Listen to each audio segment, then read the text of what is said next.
स्वागत है आपका मेरी कहानियों, कविताओं, कल्पनाओं के शहर में। दोस्तों, आज हम पढ़ने वाले हैं दीप्ति मित्तल जी की लिखी कहानी काला टीका। काव्या ने कार सोसाइटी की विजिटिंग पार्किंग में पार्क की और सधे कदमों से अपनी सहेली रूपाली के घर की ओर बढ़ चली। उसकी चाल से समझ आ रहा था कि साड़ी पहनने के मामले में अभी वो नौसिखिया ही है। कभी पल्लू संभालती तो कभी प्लीट्स। ऊपर से हाई हील में भी चलने की आदत नहीं थी, अतः बीच बीच में चाल भी लड़खड़ा रही थी। खैर, जैसे तैसे उसने रूपाली के घर पहुंचकर डोरबेल बजाई। रूपाली की मम्मी आराधना ने दरवाजा खोला। नमस्ते आंटी जी, कैसी हैं आप? कहकर काव्या ने पॉज लेकर मुस्कुराते हुए जिस उम्मीद के साथ आराधना की ओर देखा, वो उन तक पहुंच गई और वे काव्या के मनोभावों को समझते हुए उसकी तारीफों के पुल बांधने लगी। अरे वाह काव्या बेटा, आज तो तुम गजब ढा रही हो। हमेशा तुम्हें वेस्टर्न आउटफिट में ही देखती हूँ, पर सच कहूँ तो तुम्हारी पर्सनालिटी पर साड़ी खूब फब रही है। क्या जच रही हो। पार्टी में जरा संभल के रहना, किसी की नजर ना लगे। आंटी जी, आप तो बस यूं ही मुझे झाड़ पर चढ़ा रही हो, इतनी भी खास नहीं लग रही। आईना देखा था मैंने। अपनी तारीफ सुन काव्या लजाते हुए मुस्कुराई। अच्छा, रूपाली कहाँ है? तैयार हुई कि नहीं? हमें पहले से ही लेट हो रहा है। मैं क्या जानूं, तो खुद ही देख ले। घंटे भर से कमरा बंद किए बैठी है। तैयार हो रही है या क्या कर रही है पता नहीं। काव्या ने रूपाली के कमरे का दरवाजा खटखटाया। जल्दी कर, हम लेट हो रहे हैं। वो भीतर से ही बोली। हाँ हाँ, बस 5 मिनट। काव्या और रूपाली दोनों कॉलेज के समय की फ्रेंड्स थीं। दोनों ने एक ही कॉलेज से इंजीनियरिंग की और फिर उन्हें कैंपस सिलेक्शन द्वारा एक ही कंपनी में नौकरी मिल गई। आज उनके किसी कलीग की एंगेजमेंट थी, जहां पर ये दोनों जा रही थी। चाय पियोगी काव्या? मैं अपने लिए बना रही हूँ। नहीं आंटी जी, अभी नहीं। काव्या साड़ी को लेकर अभी भी कॉन्शियस थी। वह उसे ही ठीक करने में लगी हुई थी। उठो जरा, तुम्हारी साड़ी ठीक कर दूं। आराधना ने उसकी मनोस्थिति को भांपकर उसे खड़ा किया और इधर उधर घुमाकर देखा। फिर उसकी साड़ी ऐसे करीने से बांधी कि काव्या चलने फिरने उठने बैठने में सहज हो गई, जिससे उसका लड़खड़ाया आत्मविश्वास लौट आया। काव्या बेटा, साड़ी तो अब ठीक है, लेकिन मेरे ख्याल से इस पर गोल्डन के बजाय सिल्वर ज्वेलरी ज्यादा सूट करेगी। ओह, पर मेरे पास तो नहीं है। अरे तो क्या हुआ, मैं लाती हूँ, रुको। जितना समय रूपाली ने तैयार होने में लगाया, उतनी देर में आराधना ने काव्या को बहुत अच्छी तरह तैयार कर दिया। खुले बालों का बड़े सलीके से जूड़ा बनाया, साड़ी के साथ मैचिंग पर्स दिया, ज्वेलरी पहनाई और थोड़ा मेकअप ठीक कर माथे पर मैचिंग बिंदी लगा दी। काव्या ने जब शीशे में देखा तो उसे अपने बदले रूप पर यकीन ही नहीं हुआ। वो आराधना को गलबहियां डाल कर बोली, आंटी जी, आप नहीं होती तो आज मेरा क्या होता। आपको तो किसी नामी फैशन हाउस में स्टाइल गुरु होना चाहिए था। इतने में रूपाली बाहर आ गई। आज वो भी गजब ढा रही थी। अरे वाह, क्या बात है! देखना, आज तुम दोनों सहेलियों के लिए उस पार्टी से कोई रिश्ता जरूर आएगा। क्या मॉम, दिन रात बस शादी शादी, और कुछ काम नहीं है तुम्हें? रूपाली तुनक कर बोली। जवान लड़की की माँ को इससे बड़ा क्या काम हो सकता है कि अपनी बेटी के लिए एक अच्छा सा लड़का खोजे। फिर आराधना काव्या से रूपाली की शिकायत करने लगी। कितनी बार इसे बोला है कि खुद ही कोई परफेक्ट मैच देख ले, मुझे कोई आपत्ति नहीं, मगर ना खुद देखती है ना हमें देखने देती है। काव्या, तू तो इसकी पक्की सहेली है ना, तुझे तो जरूर पता होगा, कहीं कुछ है क्या इसका? वो तो मुझे बता दे, सच कहती हूँ, जो है जैसा है मैं उसके साथ इसके हाथ पीले कर दूंगी। बस लड़का हो, मुझे दामाद चाहिए, बहू नहीं। कहकर आराधना खिलखिला कर हंसी तो काव्या भी उसकी ठिठोली में शामिल हो गई। अच्छा, अब ये सब बाद में, अभी लेट हो रहा है। माँ को फेवरेट टॉपिक पर उतरता देख रूपाली अपनी सैंडल पहनते हुए बोली तो आराधना भागी भागी आई। अरे, ये सैंडल इस ड्रेस पर मैच नहीं कर रही, वो मेरी गोल्डन एम्ब्रॉयडरी वाली है ना, वो पहन। क्या मॉम, कुछ भी, वो बहन जी टाइप मैं नहीं पहनूंगी। रूपाली चिढ़ गई। अच्छा, बिंदी तो लगा ले, इंडियन ट्रेडिशनल बगैर बिंदी अधूरे लगते हैं। मुझे नहीं लगते। बाय मॉम, चल काव्या। रूपाली काव्या को खींचकर ले जाने लगी, मगर आराधना को चैन कहाँ था। बेटी बड़े दिनों बाद अच्छी तरह तैयार हो कहीं जा रही थी। माँ का दिल सशंकित हो उठा और उसे जमाने की बुरी नज़र से बचाने के लिए झट से आंखों से काजल ले रूपाली के माथे पर एक और काला टीका लगा दिया। ई, ये क्या है मॉम, मैं क्या कोई दुधमुही बच्ची हूँ? रूपाली बिफर पड़ी। चुप कर, इतनी सुंदर लग रही है, कहीं किसी की नजर लग गई तो?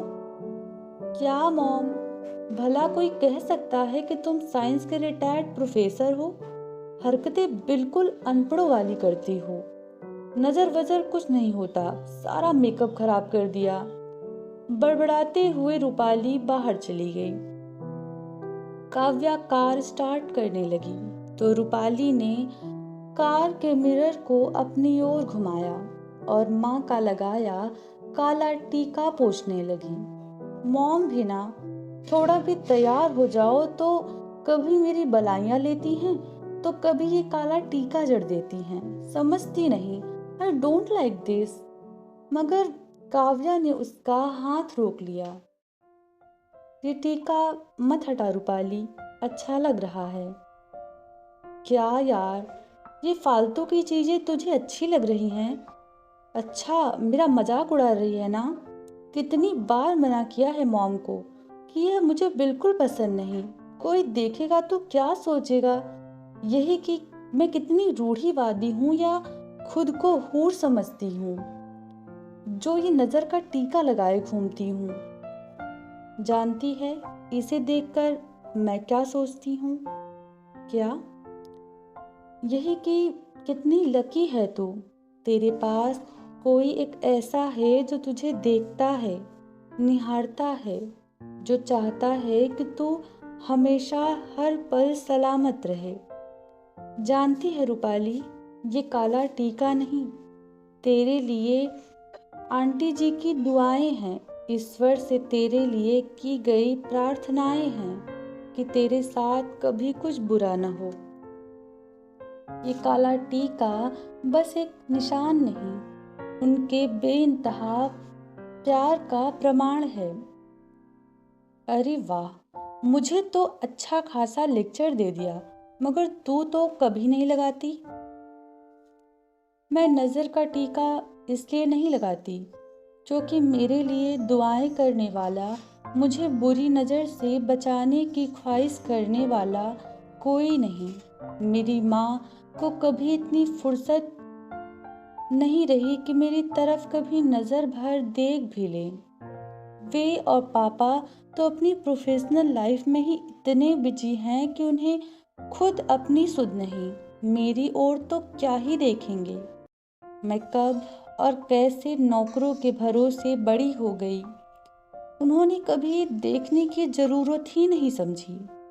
मैं कैसी भी तैयार होकर निकलूं, कुछ भी पहनूं, कहीं भी जाऊं, उन्हें कोई फर्क नहीं पड़ता। वे इसे मुझे स्पेस देना कहते हैं, मगर मैं इसे उनकी सेल्फ सेंटर्डनेस और रिश्तों के प्रति लापरवाही समझती हूँ। जानती है रूपाली, आज जब आंटी तुझे ये टीका लगा रही थी तो मुझे तुझसे ईर्ष्या हो रही थी। मुझे उन्होंने कितनी अच्छी तरह से तैयार किया, मगर ये प्यार भरी निशानी अपनी आंखों से उतार तुझे ही क्यों दिया? क्योंकि तू उनकी बेटी है, मैं नहीं। उनकी जान तुझ में बसती है, मुझ में नहीं। तरसती हूँ ऐसे नज़र के टीके के लिए, क्योंकि उसके साथ मुझे कम से कम किसी की ऐसी प्यार भरी नज़र तो मिलेगी। काव्या की बात सुन रूपाली स्तब्ध रह गई। सचमुच अपनी माँ के लिए इस तरह से तो उसने कभी सोचा ही नहीं था। हमेशा माँ के प्यार को फॉर ग्रांटेड लेती रही। आज भी तो इतनी बड़ी रिटायर्ड प्रोफेसर को अनपढ़ और न जाने क्या क्या बकाई थी। और माँ, वो तो सब हंसकर टाल देती हैं। पापा के गुजर जाने के बाद भी माँ ने किसी मजबूत स्तंभ की तरह हमेशा उसका साथ दिया, कभी किसी बात की कमी नहीं होने दी। उसकी हर छोटी सी छोटी ज़रूरत का ख्याल रखा। वर्किंग होते हुए भी ज़रूरत के समय सदा उसके आसपास बनी रही। सचमुच इस काले टीके के रूप में उन्हीं की तो नज़र हमेशा मेरे साथ बनी हुई है, जो हर पल मेरा ख्याल रखती है। ये सब सोचते हुए रूपाली ने काव्या की ओर देखा तो उसकी सजल हो उठी आंखों से काजल बाहर छलक रहा था। अरे, ये क्या कर रही है? जानती नहीं, लड़कियों को मेकअप करने के बाद रोना अलाउड नहीं। सारा मेकअप बहकर खूबसूरत चेहरे को मॉडर्न आर्ट बना देता है, जैसे इस वक्त तेरा चेहरा बना हुआ है। देख, सारा काजल गालों पर बह रहा है, पूरी बंदरिया लग रही है। चल अभी घर वापस चलते हैं, थोड़ा मेकअप और मूड ठीक करते हैं, फिर पार्टी में जाएंगे। वैसे भी हमारी अपनी एंगेजमेंट थोड़ी ही ना है जो टाइम पे पहुंचना जरूरी है, रूपाली हंसते हुए बोली और दोनों कार से उतर वापस घर की ओर चल पड़ी। आराधना ने दरवाजा खोला। काव्या का उतरा चेहरा देखा तो बिना कुछ पूछे जाने रूपाली पर बरस पड़ी। क्या कहा तूने इसे? फिर से लड़ी ना तुझसे? आराधना रूपाली को डांटते हुए काव्या को दुलारने लगी। माँ का दुलार पा काव्या भरे मन से फिर आंखें पनियाली कर बैठी। अरे, मैंने कुछ नहीं कहा माँ, सच तुम्हारी कसम। एक फोन आ गया था, इसकी किसी दूर की दादी का। बस उन्हीं से बात करते करते इमोशनल हो गई। सच्ची? रूपाली भोला सा चेहरा बना कर बोली तो काव्या की भी हंसी फूट पड़ी। चल अब जल्दी से चेहरा मोहरा ठीक कर, वरना मॉम की ख्वाहिश अधूरी रह जाएगी। मेरी कौन सी ख्वाहिश? अरे वही रिश्ते वाली। ऐसे रोनी सूरत वाली बंदरिया को पार्टी में कौन पसंद करेगा? रूपाली ने ठिठोली की तो आराधना ने उसकी कमर पर धौल जमा दी। हाँ काव्या बेटा, तुम मेकअप ठीक कर लो, तब तक मैं तुम्हारे लिए अदरक वाली चाय बनाती हूँ। कहते हुए आराधना रसोई में चली गई। माँ, आप वो कौन सी सैंडल पहनने को कह रही थी? दो ना जरा। आप सही कह रही थी, ये वाली तो बिल्कुल अच्छी नहीं लग रही, और मेरी ड्रेस से मैचिंग बिंदी भी लगा दो ना। काव्या को ही तैयार करती हो, मेरी कोई चिंता ही नहीं। रूपाली का माँ से शिकायत भरा रूठता इठलाता स्वर इस बात की गवाही दे रहा था कि उसे माँ के प्यार का एहसास हो चला था। चिंता तो तेरी भी करती हूँ, मगर तू मेरी सुनती ही कहाँ है। वह चुपचाप सुनती है, वो मेरी अच्छी बेटी है। आराधना की बातों से काव्या के दुखते मन पर जैसे मरहम लग गया हो। उसे सुकून हुआ, चलो उसकी बातों से ही सही उसकी दोस्त को उस नज़र के टीके की कीमत तो पता चली, जो दुनिया की सबसे अनमोल चीज से भी बड़ी थी। तो ये थी आज की कहानी। उम्मीद करती हूँ आपको कहानी पसंद आई होगी। तो मिलते हैं एक नई कहानी के साथ एक नए सफ़र पे। तब तक के लिए धन्यवाद।